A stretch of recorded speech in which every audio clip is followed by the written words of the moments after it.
I do feel that psychiatry is a force for good in the world, and I feel that is an important purpose. And I think having purpose like that, be it at work, be it in your home life, be it in your friends, be it in voluntary activity, that is what moves people a little bit away from the hedonistic cycle, a little bit away from it, and towards a stabler, more lasting sense of contentment. And that is mediated by meaning. It's mediated by purpose.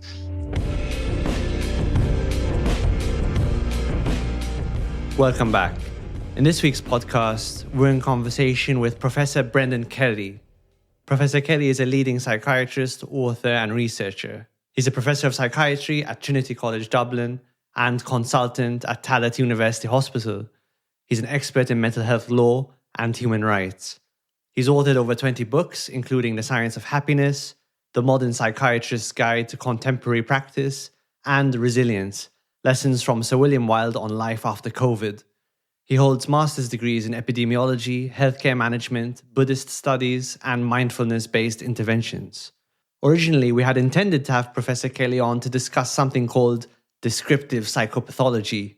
If you don't know what that is, don't worry about it. We did not end up having that conversation.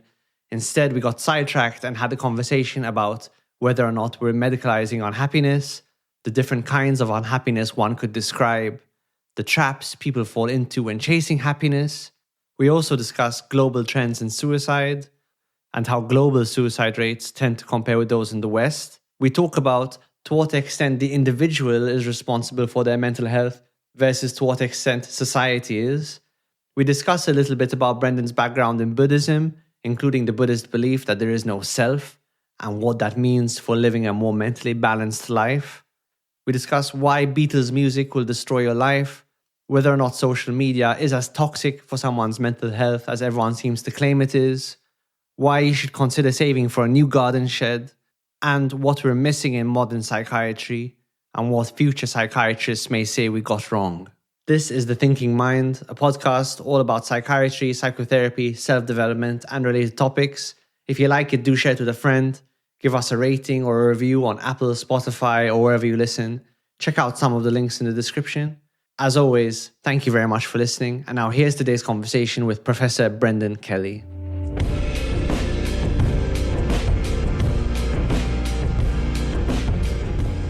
Thank you so much for joining me today. Thank you very much for having me. As I just told you offline, when my team was doing some research and proposed you as a guest, initially we wanted to reach out to you to discuss the obscure topic of descriptive psychopathology, which we'll hopefully get onto at some point. And yet, looking into your extremely impressive portfolio of work, all the books you've written, all the topics you've spoken about, I find myself inclined to talk to you about so many things. Firstly, I'd like to talk a little bit about happiness and perhaps how happiness relates to mental health and to our profession. So my first question might be, as psychiatrists, do you think we're guilty of medicalizing unhappiness? There is a tendency to medicalize all kinds of things nowadays.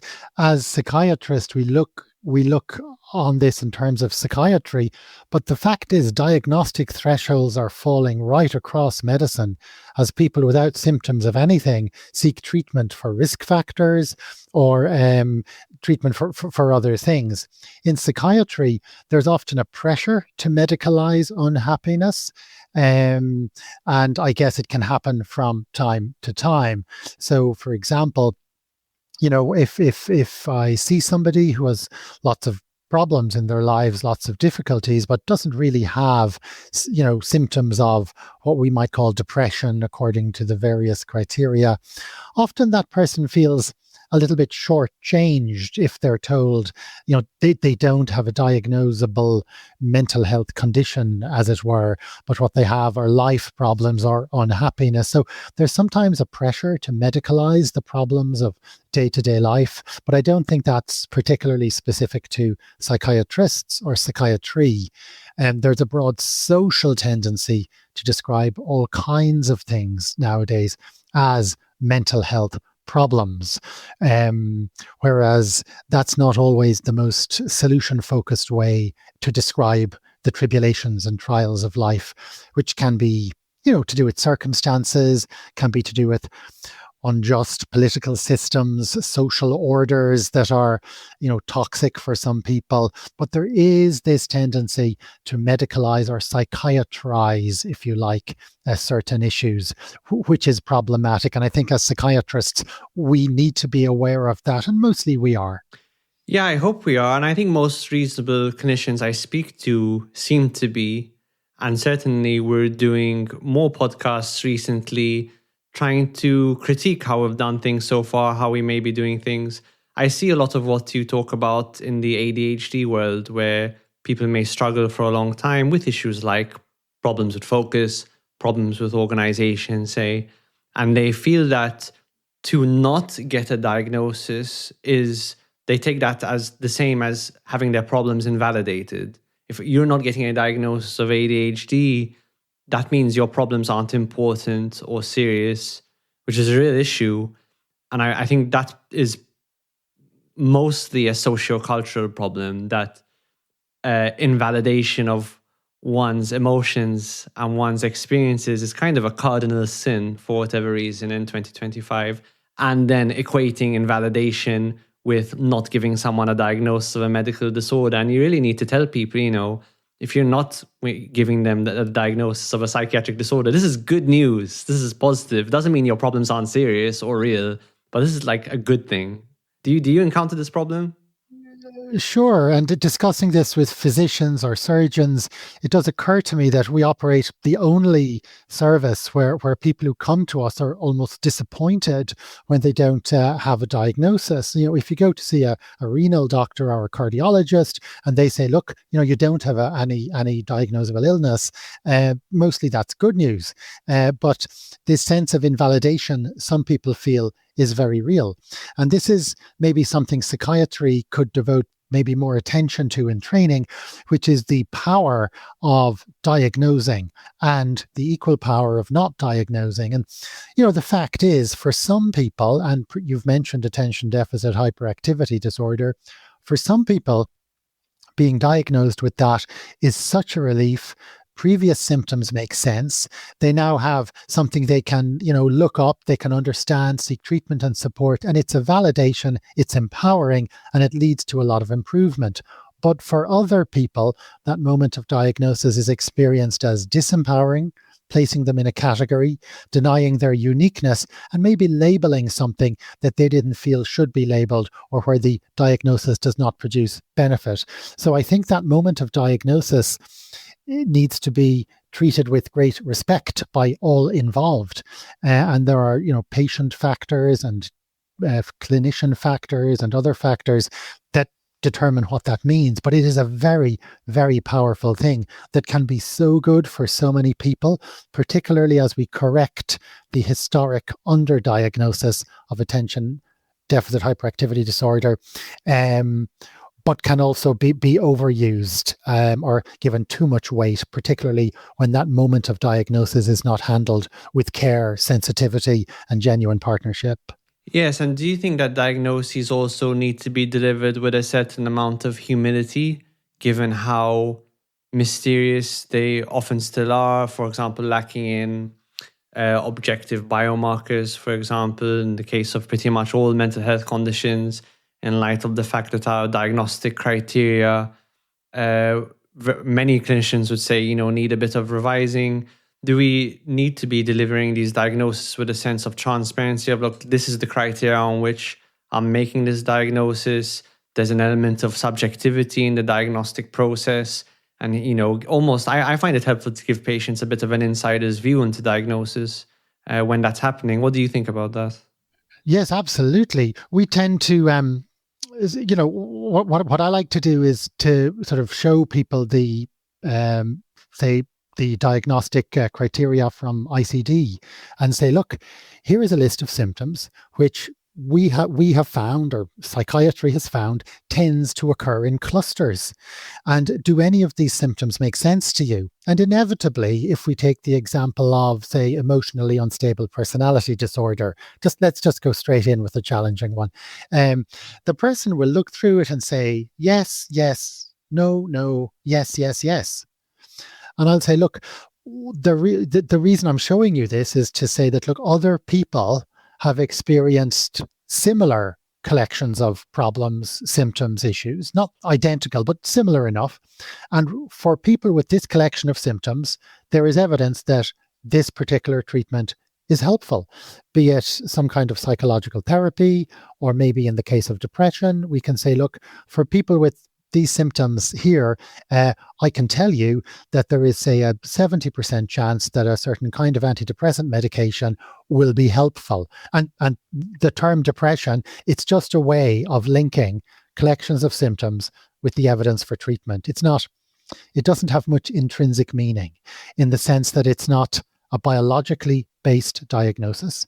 It doesn't even map onto something we biologically understand very well. But I always add that that's no surprise, because we don't have a great biological understanding of the brain. Ultimately, our knowledge is very patchy about how the brain functions on a good day, let alone when things aren't working so well. So just this linking of clusters of symptoms with treatment is the function of diagnosis. It doesn't have any more profound importance than that. And now some people choose to invest a lot of their identity in a given diagnosis, and that is their choice. But it is, as you're intimating, important they know that these are common clusters of symptoms or problems, which do have validity. Because for the example of emotionally unstable personality disorder, it is extraordinary when somebody with that condition looks at the list of symptoms, they invariably say, oh my heavens, that's me. There is some validity in that sense to them, but not a biological validity. And they're not as concrete, not as demarcated, not as defining, not as unchanging as they're sometimes presented. Interestingly, Alex, most clinicians are fully aware of this and open about this, but critics of psychiatry like to create this straw man, as if we are utterly rigid in the use of these diagnostic lists. Whereas if you look at, say, DSM itself, it literally says, do not use this in a cookbook fashion. But critics of psychiatry do like to intimate that we do, whereas in fact most clinicians, I think, have the kind of humility that you mention. I think the other thing that critics of psychiatry do is they purport that psychiatrists are like power-hungry control freaks who are using psychiatry as a toolkit to subjugate others. And I've said this on the podcast before, I don't think that's true in the vast majority of cases. You can critique medical psychiatry all you want, but I think the most valid critique is usually doctors who have very good intentions, who generally want to help people, and they're doing their best to do so with a medical toolkit. And because most clinicians are actually quite sensible, they're quite able and willing to reach out for other toolkits as well, like psychological toolkits or using social interventions as well. That's my experience. I'd like to ask you an interesting philosophical question, which I think might be, somehow related to the so-called culture wars that we're seeing playing out today. To what extent do you think someone's mental health is their own responsibility versus the responsibility of the collective, the responsibility of society? Right. Well, I mean, clearly both things are going on. And there's sort of a misunderstanding here about what happens at the individual level and what happens, how these conditions are generated in the first place. So on a day-to-day basis, I see people in the clinic who are situated in a particular socioeconomic circumstance and a particular biological circumstance. And I and the team need to help that person in the circumstance they're in. That does not mean that I in any way agree with the circumstance they've ended up in, but we need from day to day to meet people where they're at and work where they are at. However, look, So much of our lives is determined by factors outside of our control. Now, this is not a counsel for nihilism or saying we have zero control, but just recognizing. I mean, take me, for example. I am clearly a sort of a male. I am West European. I was born in a relatively rich country, Ireland, in an incredibly stable family, and that has literally shaped everything for me. If I did not have those things, I would not be a professor of psychiatry in a leading university called Trinity College Dublin. I need to get a plug in there. But that is to do with my circumstances, and the same with my mental state to a very, very large degree. So I think that as clinicians, we need to have two things going on. Number one, treating people where they're at and helping them take as much control and responsibility in their lives as possible. But also in parallel with that, trying to shape, and this is going to sound grandiose beyond all description, but I'll fire ahead anyway, trying to shape a better world. Because the socioeconomic and socio-political landscape in which mental illness develops or doesn't, is recognized or isn't, and is treated or isn't, the socioeconomic circumstances are the decisive shapers of that. So we need to be aware of that and to try and advise various policymakers to bear mental health and well-being in mind across all public policy. But then at the individual level, we need to work with people where they're at. And, a great number of my patients are homeless, for example.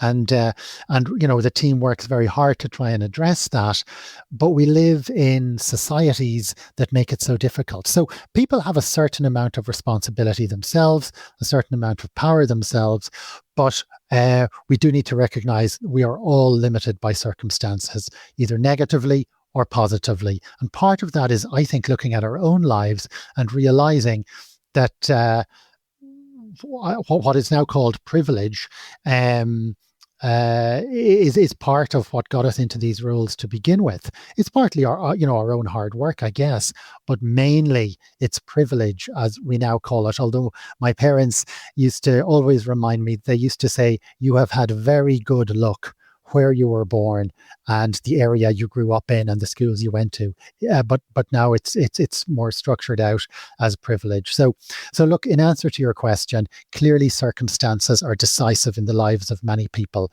We need to control what we can control, do the best in our circumstances. But I think it's absolutely essential, especially in psychiatry, that we have this parallel process on where we try to work upstream. So the people I see, and the people I'm sure you see, Alex, as well, I mean, the early intervention they needed was at the moment of their birth.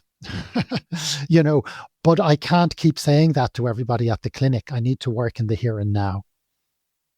Yeah, I think you have it right. And I think with both of those facets, there's two forms of medicine, if you like. So by accepting the circumstances you couldn't control, there's a certain amount of equanimity that comes with that, and self-acceptance and non-judgment. And I think that's really powerful. For example, someone who has, moderate to severe ADHD, and they finally get that diagnosis, and they have a clinician saying, listen, I think you have, your pattern really fits ADHD. These people often were told they were lazy growing up or they were doing something wrong. Incredibly helpful to have that dose of equanimity and that dose of self-compassion where they can recognize, listen, I had, there were circumstances beyond my control which really affected my life. And then at the same time, I find empowering someone to say, here's some choices you can make that are really going to positively improve the quality of your life. And that could be that same patient.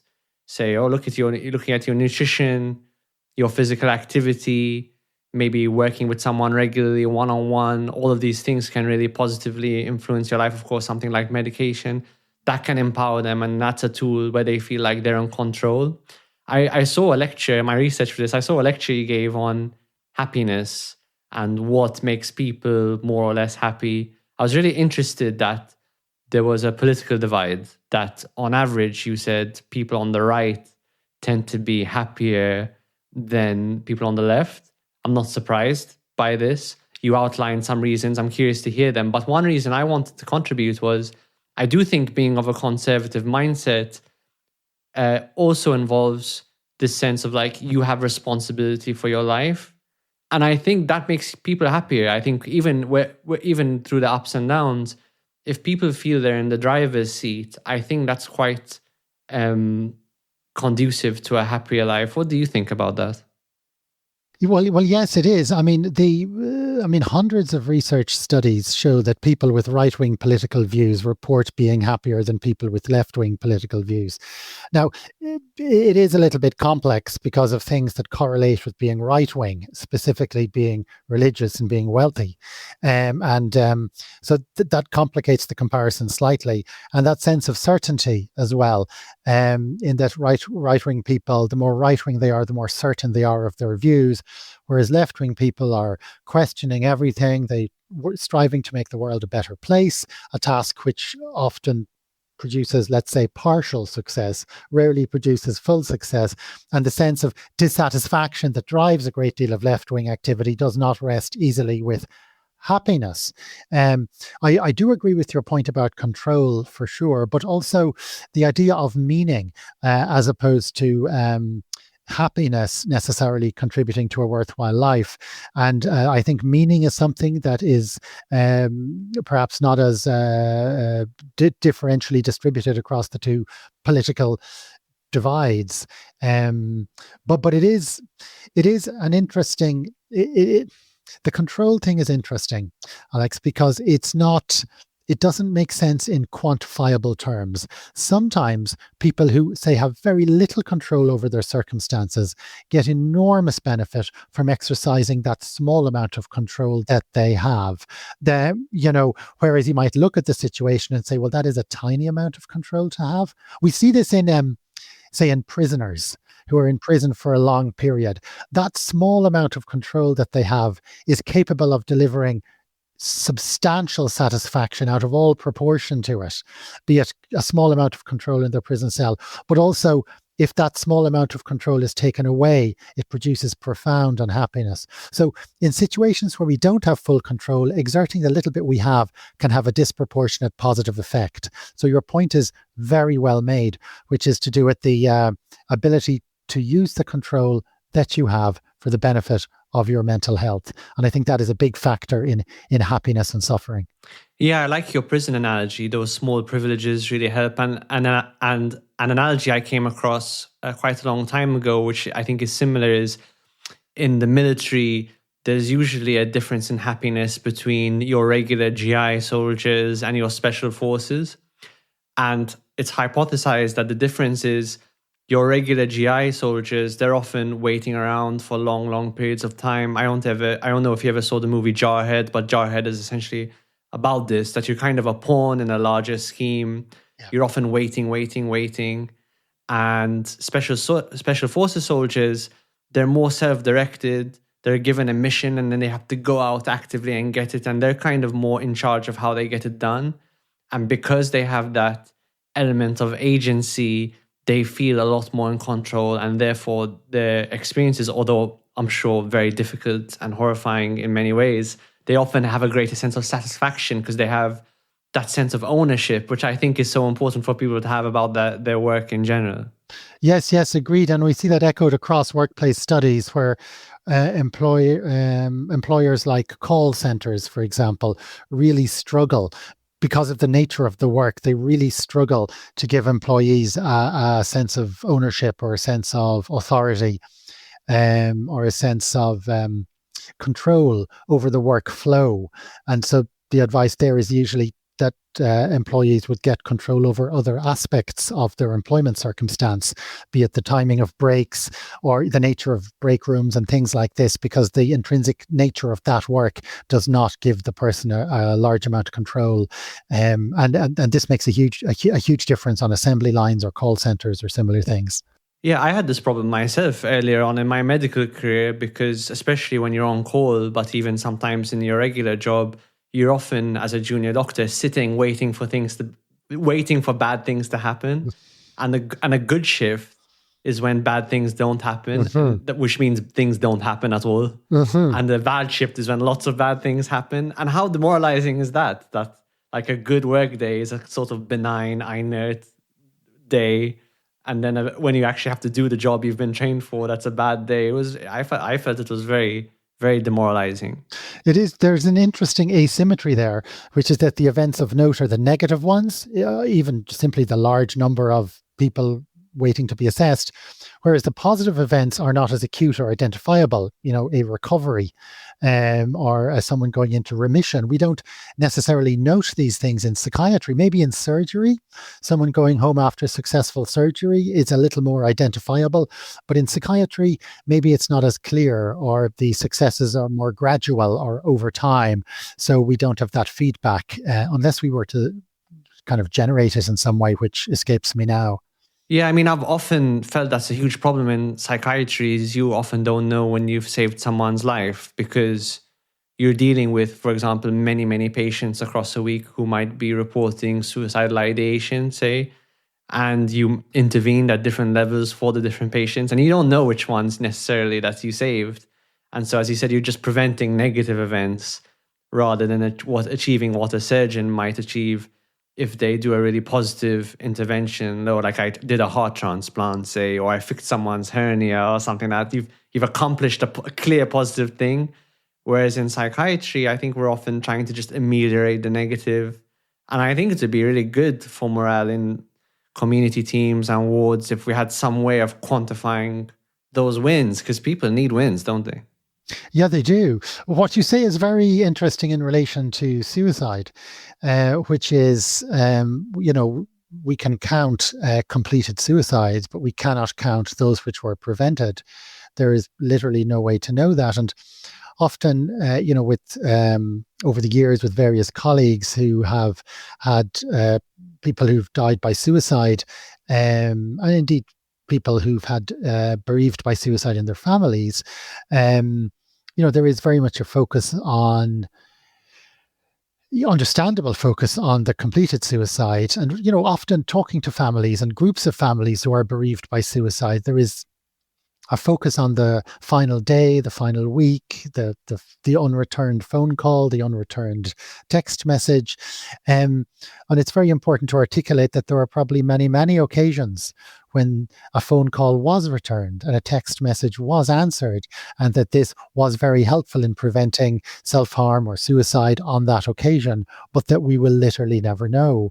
And the same goes for psychiatry teams treating so many people who are at high risk of self-harm and suicide. There are probably many, many interventions that prevent it happening.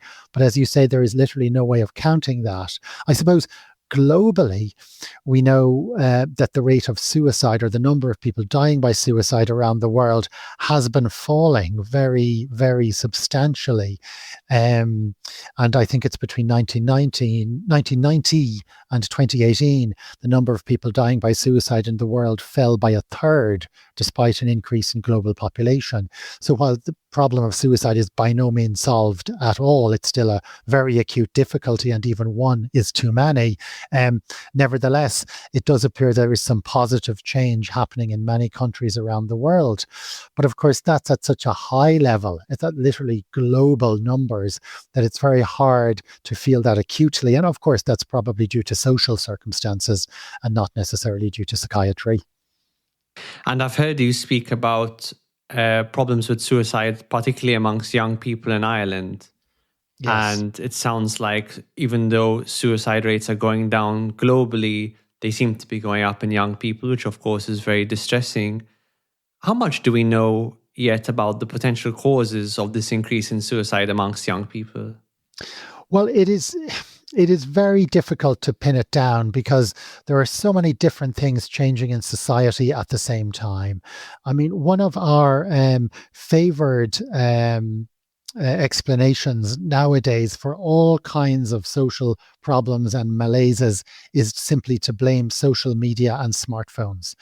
I'm not, and I will just cop to being guilty of being somewhat complicit in this, and we do discuss it. But I'm really curious to hear your elaboration on this. And look, I mean, I get constantly asked about this, and there's a couple of things to say about it, which is that we have always blamed the most recent technology for making mental health worse, or potentially making mental health worse. My parents told me playing video games would rot my brain. Their parents told them that listening to the Beatles would rot their brains. And if we go right back to the 1800s, steam power and making calculations using machines was going to rot everyone's brains back then. Every generation believes that its technologies are vastly more harmful than anything previously seen. So the most common thing I hear today is that our technologies are of a different order to the advances in technology in previous generations. But that is literally what was said in previous generations. The rhetoric surrounding radio is very interesting, because the worries with radio when it was introduced widely was that it could creep into people's houses in the air, that children were using it excessively, and it was, of all the bad things, eroding family conversation at dinner time because people were listening to the radio. So these are exactly the kind of things that are currently being said about social media. That said, we have to be entirely honest and say social media and smartphones are changing the way we interact and the way we live, but they cannot be considered in isolation from other changes. So, for example, here in Ireland, social media and smartphone use has obviously increased hugely, but also increasing is participation in group sports. Team sports are on the rise in every single age group in Ireland, particularly among young girls, but also grown men and women. Ireland has a population of 5.5 million people, and of those, 2 million participate in team sports every week. Rates of cinema attendance are rising, rates of theatre attendance are rising. So in parallel with these so-called isolating technologies of smartphones, we do have a rise in connected social activity as well. And my big worry is that we're going to demonize technology without seeing it operates in a context. It changes other things around it, and behavior is changing overall. So, I'm not part of the bandwagon that believes technology and social media are irrevocably eroding mental well-being. I'm sympathetic to the argument you laid out that, for generations, the older generation always says the thing the younger generation is doing is apocalyptic. And I say that as someone who has listened to the Beatles a lot, and my brain is literally falling apart. But that aside, I do think you could make an argument that social media and other hyper-stimulating technologies are kind of a paradigm shift. And you could measure that in a number of ways. You could look at simply the amount of hours that people spend using them. And I think my educated guess would be, on average, young people use social media and other technologies for way more hours than they would have listened to the radio or the television. They are things that should tend to be done more in isolation. So the radio or the TV, classically, the whole family would have to gather around it. So at least there's a community atmosphere there where you're engaging with the technology. Whereas typically, if you're using your smartphone or video games, you're connecting with other people online, but you're by yourself, typically. I think the level of stimulation is much higher, and it's typically like brief, really high levels of stimulation, like TikTok. Unfortunately, there's no gatekeepers in terms of who is producing what you're listening to or watching or interacting with, which means there's no like broadcasting standards. So you could go on a TikTok channel that's promoting anorexic type behavior, for instance, or self-harm type behavior. The level of interactivity is higher, which makes it more addictive. And then the last thing, I think it has a higher capacity to replace those in-person interactions, although I'm happy to hear that in Ireland, that doesn't seem to be the case. I'm really curious what those same stats would look like in the UK or the US. Quick anecdote on that. I found myself I use the sauna a lot. Using the sauna in the UK, everyone's chatting, looking at each other, having a nice time. When I use the sauna in the US, everyone is on their smartphone. Everyone has earplugs in. They're not worried that their phones are going to overheat. So probably it's going to vary by geography. And then the last thing I might mention is Jonathan Haidt's work, American social psychologist, who says there seems to be a correlation between the points in time where social media became much more widespread and interactive, correlation between that and a rise in mental health problems / self-harm in younger people. There's a correlation there. Obviously, correlation doesn't equal causation, but it's an important factor to take into account. So those would be the arguments I might lay out. Certainly that you don't need to necessarily demonize social media or technology, but it's something we need to take pretty seriously. I think along the same lines that you might take alcohol quite seriously, or smoking, or things like that. What do you think about that? I think the evidence to support an increase in anxiety symptoms and that in young people is mixed. It is not as clear as it is sometimes presented. Okay. I think the overall reduction in suicide is evident to different degrees in different countries and in different age groups. So, for example, it is not inevitable that it is not in every country that smartphone use, or the past decades rather, have seen an increase in self-harm and suicide in young people. There are countries where suicide in young people has fallen, and Ireland is an example of that the rate of suicide in young people has fallen over the decade or two during which social media and smartphones have come into operation. There's an awful lot of selective data picking going on.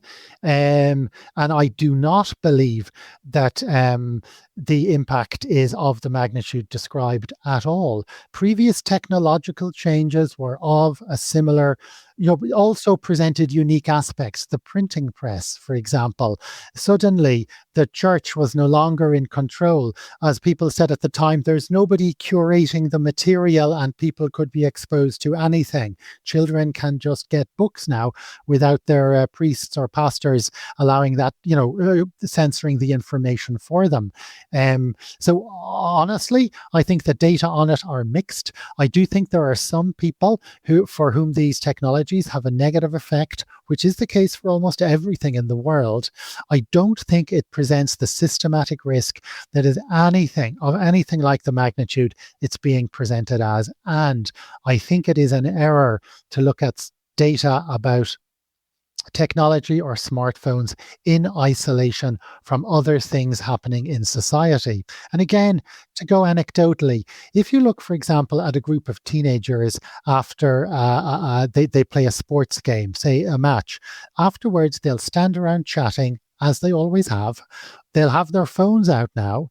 They'll be showing each other pictures, sending each other messages, laughing, talking, and using the phones as an integrated part of that. It doesn't necessarily replace that kind of social interaction. And as I said in the example of Ireland, there is, when we look at the totality of how people are spending their time, what we find is changes in other aspects of behavior. One of the biggest cognitive distortions is middle-aged people like me passing judgment on the effect of technology on younger people whose relationship to it is different to my relationship to it. Because for me, and I'm 51, smartphones arrived during my lifetime. I remember a world before them. I remember a world before any kind of mobile phones. Indeed, I remember a world before the internet existed. So for people like me to sit in judgment on younger people and to selectively interpret statistics, it's simply not accurate. It's simply not going to work.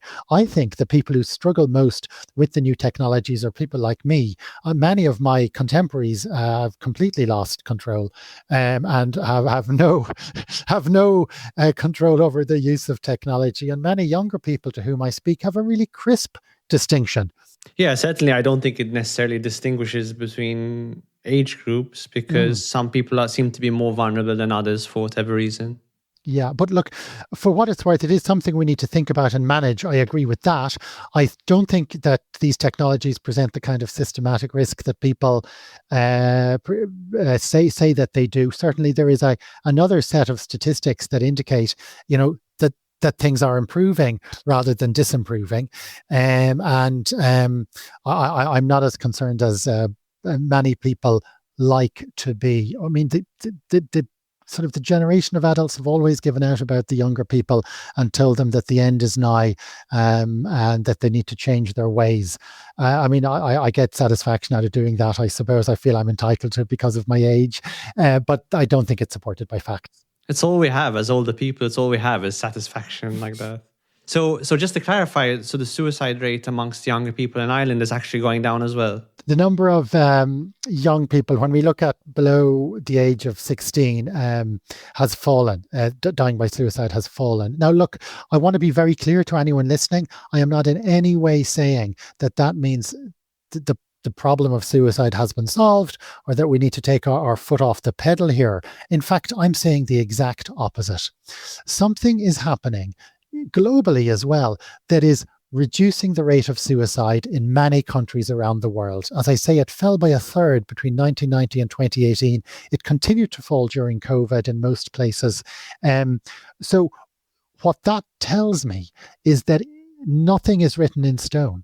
If the rate of suicide can fall by a third, let's keep doing what we're doing and do more of it, because something is working, and it should fall by another third. And then even more. No one is born wanting to die by suicide, and there is evidence positive change is possible. So when I say rates are falling, I'm not saying the problem is solved. I'm saying we need to do a whole lot more. Instead of constantly trying to do interventions that haven't produced, results to date, here's something where positive change is happening. Let's focus on that and do even more of it. And any family bereaved by suicide, or clinicians indeed affected by the suicide of a patient, will know what I'm talking about. That if we can do anything at all to reduce rates, and it seems we can, we should do more. Do we have any idea what's working? Well, the biggest shifts appear to be among women in India and China. And this is very much a relative thing. As social opportunities improve, often from a very low baseline and not yet approaching anything near equality, but a slight improvement tends to produce a slight improvement in, say, socioeconomic circumstances, social opportunities, education, produces a very significant fall in rates of completed suicide. And these are the things that matter. And, if as psychiatrists, we are to be concerned with public mental health, that is one of the biggest things we should advocate for, which is greater equality, greater opportunity for women, particularly in countries where opportunities are limited. And this has demonstrable outputs. I'm not entirely certain that psychiatric treatments as such can take much of the credit, but certainly an idea of public mental health and shaping societies for better mental health seems to have an impact in terms of reducing rates of suicide. So we need to do more of that, because positive change is possible. Do we know what's happening in the West in terms of, in general, in terms of suicide rates? Well, yeah, it's the position is a little more complex, because during those decades when the rate declined by a third globally, there is embedded within that one country where rates actually went up by a third, a counter trend, and that country was the United States. Now, that did change during COVID a little bit, but it seems to have started going up again. And so what this tells us is that change is very much socially determined, and the profile of the suicide pattern, it differs based on features of the country. And obviously one of the biggest distinguishing features of the US versus many other countries is the availability of guns. So if we conceptualize suicide as someone being in a low mood, being nihilistic and losing hope, plus an element of impulsivity, if we think of those two things, and I'm really simplifying, but when you look at the impulsivity part of that, the availability of guns is a very huge factor. And we know that, for example, in the US, approximately one third of gun deaths are homicides, and approximately 2/3 of gun deaths are suicide. So you got a very different profile in terms of suicide in the US compared to other countries that don't have the same availability of guns. Mm-hmm. And talking more about happiness, obviously you've written a whole book about happiness. What in your experience are the biggest misconceptions people have about happiness and how to be more happy? Well, I suppose the biggest, there's a sort of a tension in happiness between two kinds. There is what we call hedonism, going out, having a good time, spending all your money and just really having fun, versus, contentment, quietly contributing to a pension and saving up for a slightly better garden shed than the garden shed you currently have. Okay. So we got these two conceptualizations of happiness. And I think it's fair to say each of us, we move. I think over the course of our lifetimes, we slowly move away from the party nights towards the saving up for a slightly better garden shed, from the hedonism to the contentment. And it's very useful. Instead of thinking about happiness in a really vague way, it's much more helpful to look at the mix of those two things, because we do need a little bit of both. And some self-awareness is important. So, for example, I am extremely aware, excessively aware, that I tend towards the, contributing to a pension and planning things out kind of happiness, to the detriment of, pleasure in the moment, as it were. And I think it's very useful for people maybe to try and think about those two dimensions of it and to figure out, hey, maybe I just need to kick back a little bit more and relax a little bit more. Or maybe I shouldn't spend all my money on a Friday when I get it. Maybe I should, keep a little bit for next week. So that's one of the biggest issues. The other issue comes back to what you said earlier, Alex, about the degree of control that we have ourselves over our happiness. And the joy lies in using the bit of control you have. And that means recognizing the bit of control you don't. When you look at the World Happiness Surveys, the happiest countries are the Scandinavian ones, always. Finland, Iceland, Sweden, they're up there. And, there are reasons for that, but they are, broadly speaking, wealthy countries. The unhappiest country in the world comes out as Afghanistan, usually. And when you look at people's average ratings of happiness in the Scandinavian countries, they're 7 or 8 out of 10, where 10 is very happy. In Afghanistan, the average answer is 2.5 out of 10. So while that way of measuring happiness is clearly kind of daft, nevertheless, when you look at systematic differences of that magnitude, you begin to realize that social circumstances, political instability, wealth, the country's wealth, have a huge impact. So I guess there is an aspect of this that's about recognizing the degree of control that you have, exercising that control in order to be happy as best you can. And there's a degree of acceptance that, you're not going to change other stuff in the short term. Clearly, we all should try and change those political and social circumstances that limit people's happiness, that put a ceiling on it. It's not something we can do in the moment, but it's something more of a long-term project to increase overall population well-being. What do you think are the dangers of the hedonistic approach to life? It seems to be a problem that a lot of people fall into, perhaps not the trap you fall into, but certainly we see a lot of our patients, a lot of people in our personal lives may fall into the hedonistic trap, chasing that kind of dopamine pleasure, as you could call it. Why is it so dangerous, do you think? Well, it does produce a kind of a short-termism that ultimately, militates against longer-term happiness. I think the key, if you could wish for one thing for people who are addicted to a self-defeating cycle of hedonistic escapades, let's say, it would be it's the absence of meaning, the absence of purpose.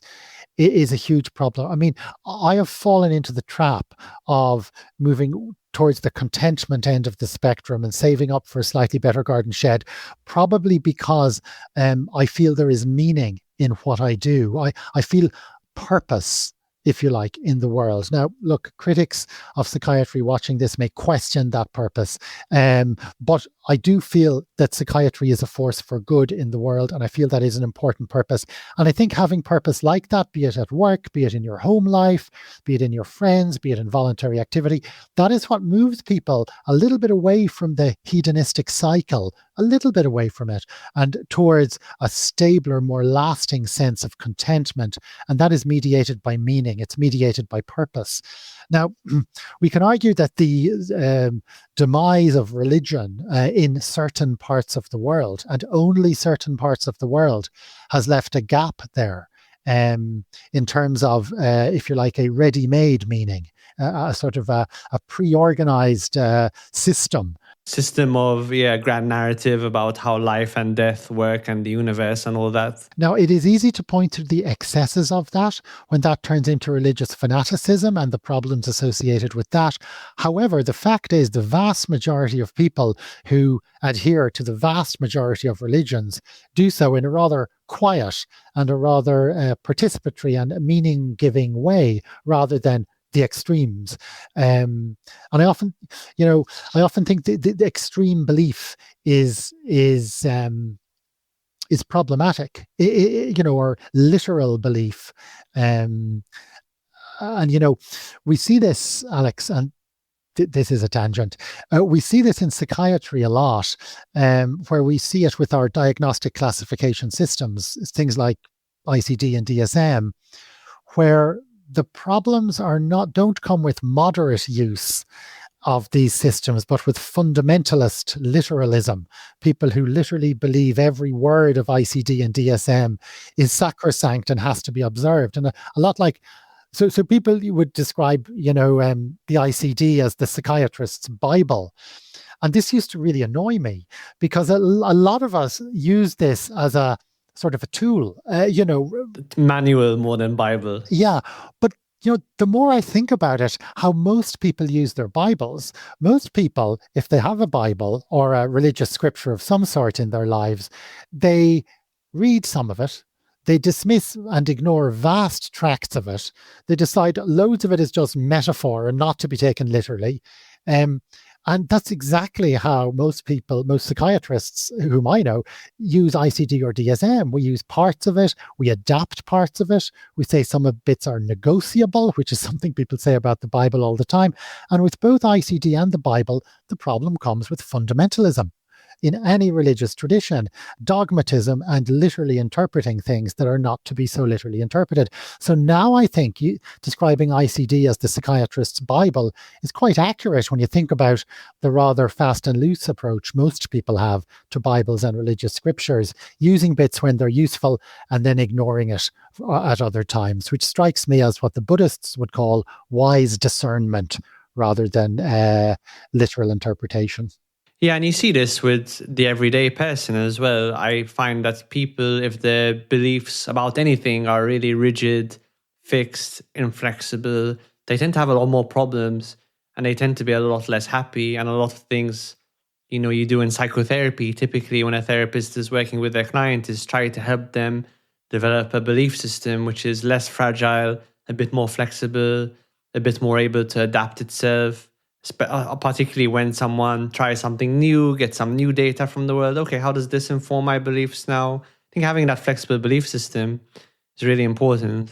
Yeah, no, it is. And which is, which it speaks to the usefulness of having values rather than rules, or a compass rather than a map, because the circumstances that present will not be as predicted.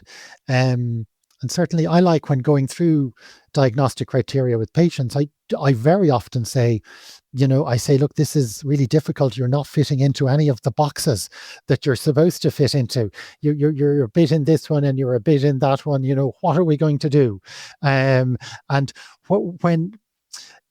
people really respond to that kind of use of systems, flexibility, and in interactive use rather than dogmatic, I suppose.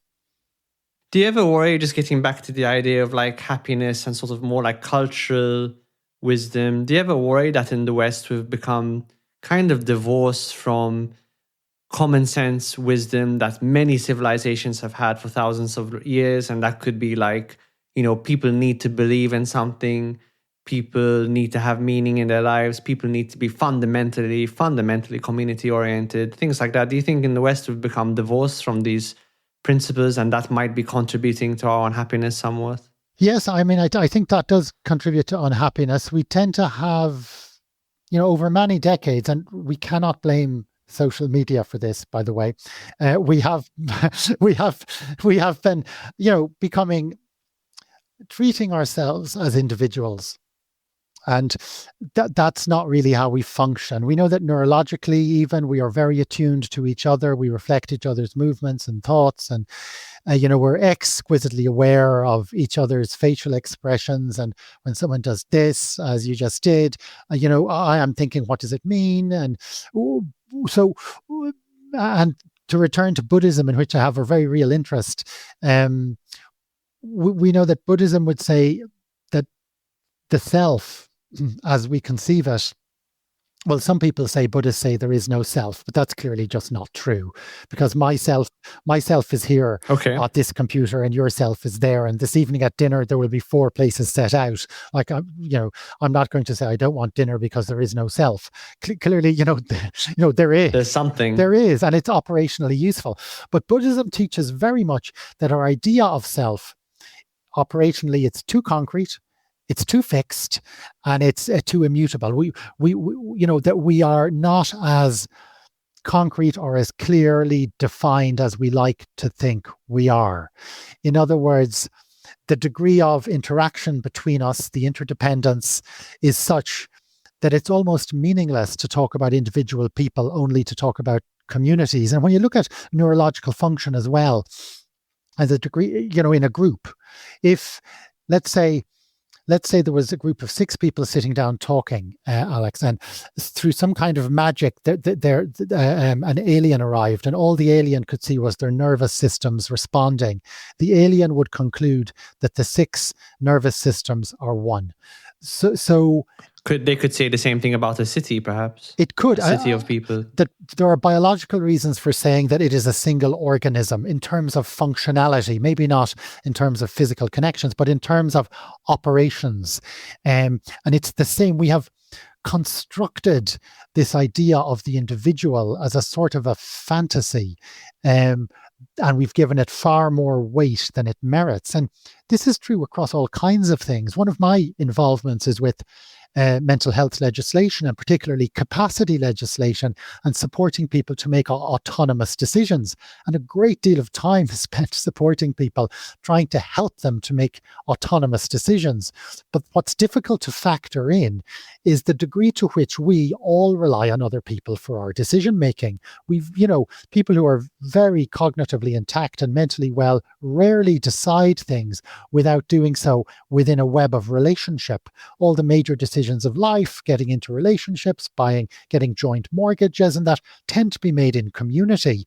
And this is something that we very much struggle in many societies to recognize, to incorporate into our laws, to incorporate into our the way we treat states of distress, mental illnesses, psychological problems, as if we are treating individuals isolated from context, and that is simply not the case. So I think this idea of the individual has been deified to an unsustainable degree, and I think we have lost sight of that.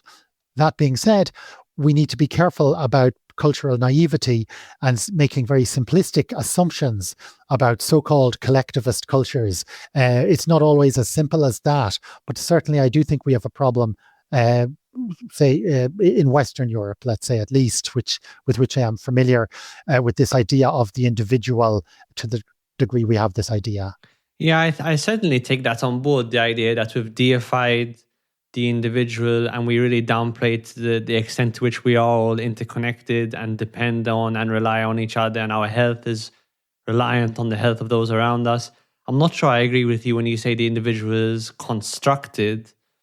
To my mind, I guess I see the idea of the individual as quite a natural property of human beings, in that we have distinct physical bodies, distinct values, distinct perceptual systems, and so on. So I perhaps wouldn't go that far. But the idea that the individual has been deified, the archetype of the rugged individual, which is very prominent in Western countries, and we tend to downplay a lot just how interdependent we are. And in Gestalt psychotherapy, one of the therapies I study, we call this field theory, which is the idea you exist in a field, and that could be other individuals, your environment, everything in your surroundings, which is constantly affecting you, and you are affecting it. I'm pretty sure the guys who came up with this were being influenced by Buddhism. But yeah, certainly I think it's a very valuable point. Yeah, absolutely. And that is pure Buddhist, the theory of dependent arising, which is that this exists because that exists. And the notion that I exist because of a series of external causes and conditions, all of which could change at any moment. And yet, as you say, there is this, what they call this causal connectedness. Despite the fact that my existence is dependent on any number of external causes and conditions, the fact is, when I wake up tomorrow morning, I'm still going to be me. I'm still going to have these memories. I'll be slightly different. The cells in my body will have turned over a little bit, but nevertheless, as you say, there is this continuity in my identity, which is certainly a function of being human and possibly a function of other kinds of sentient life as well. But I guess the Buddhist thing is not that there's no self, but that, as you say, the self is dependent on a series of external causes and conditions which keep changing. Or to put it at its most blunt, Alex, we are talking here today because neither one of us was run over by a bus yesterday. Yes. And please correct me, but would Buddhism also say that there are many aspects of what we think of as ourself as quite fictional, in that we identify with our constant stream of thoughts that we're telling ourselves about ourselves? So, for example, I might wake up and say, oh, I am this kind of person. I am bright, I am agentic, or I am sad, or I am depressed, or I am talented or untalented. So we're constantly feeding ourselves a stream of data, as it were, which is kind of true. It's not like there's no truth in that, but it's also kind of a fiction we continually reinforce. And the more we reinforce it, the more it might dictate how we might actually behave. Is that also part of the fiction of the self in Buddhism? Well, it absolutely is, because we create these stories about ourselves, which serve many useful purposes. I mean, if we didn't do that, we would never do anything in the world. And I think the big message for me in Buddhism is that we just say, well, hold on, those things, thoughts are thoughts, feelings are feelings. These things are not all necessarily true. They might be useful things to think or not useful things to think. Some things are true, but a great deal of what we tell ourselves is not as fixed as we imagine it to be. And this is scary / liberating in equal measure, depending on your mood on the day. I choose to believe it is essentially liberating, because it means change, quite profound change, is possible at all times. Things are not as fixed or immutable as they sometimes feel. I'm really curious, has studying Buddhism helped you personally in your life? And if so, how has it helped? Oh, it certainly has. Yeah, it certainly has. Well, the first thing is, in terms of sort of meditation, there's absolutely no doubt that having a practice of meditation reduces one's reactivity. So, for example, most people, if they try and meditate for 10 or 15 minutes a day, at the end of the 10 or 15 minutes will feel quite irritated, because they will have been distracted hundreds of times and will think, well, that was useless. But the benefit of it is later in the day, as you're driving home and someone cuts in front of you in the traffic, that you won't slip into a homicidal rage quite as quickly as you would otherwise have slipped into a homicidal rage. It just creates a little spaciousness between events, stimulus and response. Unless you're listening to that Beatles music. Well, then all bets are off. I'm really curious about, so you've written about the history of institutionalization in Ireland, and obviously you can get a lot of historical lessons from that. And I've heard you speak about how it's so easy to criticize people in the past for what they're doing, but so important to understand from a first person point of view, where they were at that time. what do you think future psychiatrists will criticize about the way we do things now? Well, there's two contradictory responses to that. Number one, it would be hubristic of me to predict what future historians will criticize the current era for. But point number two, I'm going to go ahead and do so anyway. And if any future historians are looking at this, I'm really sorry if I got it wrong. I think this will be seen as an era of neglect. Certainly in many, again, Western European countries, I think there's been a swing away from the excesses of institutions, big mental hospitals, and that it was had to happen. However, I think an objective anthropologist from another planet who looked over the data from here would say, why are you putting people with severe mental illness in prisons rather than in hospitals? Why is your society letting people with severe mental illness sleep on the street when clearly they should not be homeless? I think that will be the big question. And if we were alive in our defense, we would say, look, for decades, psychiatry and society in general did not pay sufficient attention to the fundamental human rights of people with mental illness. And there is a correction of that happening. But the pendulum has perhaps swung very much in one direction. There are human rights compliant ways to meet the social and mental health needs of people with severe mental illness, even when they do not recognize their needs to the extent that they might otherwise do. So I think this will be seen as the era of neglect at best, and at worst, people will ask, why did we deliberately and knowingly neglect to treat people with severe mental illness when we know we have treatments that work? So we know, for example, antipsychotic medication in schizophrenia. If someone is on antipsychotic medication, we know it alleviates symptoms, and we know that over the course of the following decade or 14 years, the chances of a person with schizophrenia dying are halved if they're on antipsychotic medication compared to if they're not. The benefits of these treatments, as demonstrated in the literature, are extraordinary. And so serious questions will be asked about why we did not deliver treatments and social supports that we know work. So we live in an era of neglect, as far as I'm concerned. And luckily, unless you are secretly an historian from the future, Alex, luckily, no one can prove me wrong now. Yeah, I think that's a really strong point, and not a point we talk about enough. We had Joanna Moncrief on the podcast a few weeks ago, and she's done obviously lots of studies and work criticizing antidepressants. And even her studies run on antipsychotics show that actually, antipsychotics are really important for preventing relapse of psychosis, actually. So I think in public situations, we spend so much time talking about the over-medicalization of mental illness in the mild to moderate populations. We forget about the severe mental illness in the homeless populations right under our noses. So I think, thank you for bringing that up. We're unfortunately out of time. We didn't manage to talk about descriptive psychopathology. So apologies to Dr. Alex Mayburn, who organized this interview. We will talk about it if Brendan is nice enough to come back on the podcast in the future. But in the meantime, Professor Brendan Kelly, so lovely to speak to you, and thank you for spending some time with me today. Thank you very much for having me.